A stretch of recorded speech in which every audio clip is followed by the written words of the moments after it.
Railway मार्गाच्या संदर्भात आपण आज पत्रकार परिषद घेतली आहे. काय नेमकी आपली भूमिका आहे? जे मंत्र्यांचे आमदारांचे नातेवाईक आहेत त्यांना एका आंब्याच्या झाडाला 48,000 रुपये दिले आणि शेतकऱ्याच्या झाडाला मात्र 500 रुपये, त्यांच्या लिंबाच्या झाडाला 6,000 रुपये, शेतकऱ्याच्या झाडाला 400 रुपये.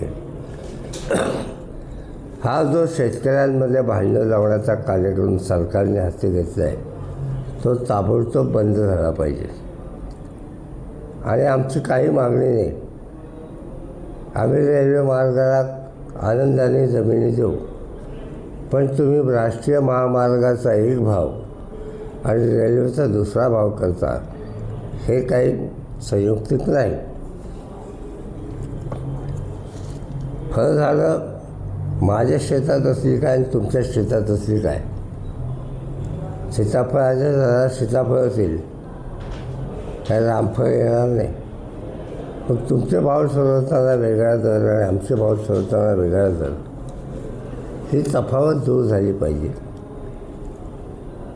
मागणी पहिली, राष्ट्रीय महामार्गाला जो दर देता तोच रेल्वेला द्या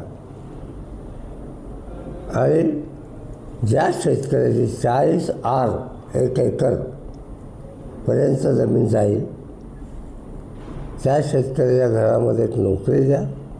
40 आरपेक्षा जास्त झाली जमीन जर गेली तर त्याला अजून एक नोकरी, घरामध्ये किमान 2 रोजगार मिळाले पाहिजे.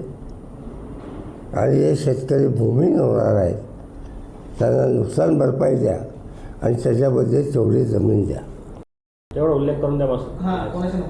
कुणाल पाटलाचे नातेवाईक रावण लोचन पाटील यांना 2 एकरासाठी 4.5 कोटी रुपये दिले आणि इथे शेतकऱ्याला मात्र 4 लाख रुपये द्यायचे आहेत.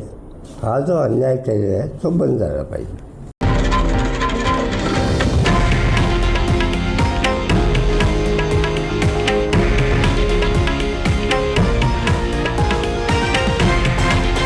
हे आहे देशातील नंबर 1 न्यूज नेटवर्क आणि आपण पाहत आहात TV9 मराठी, एकमेव.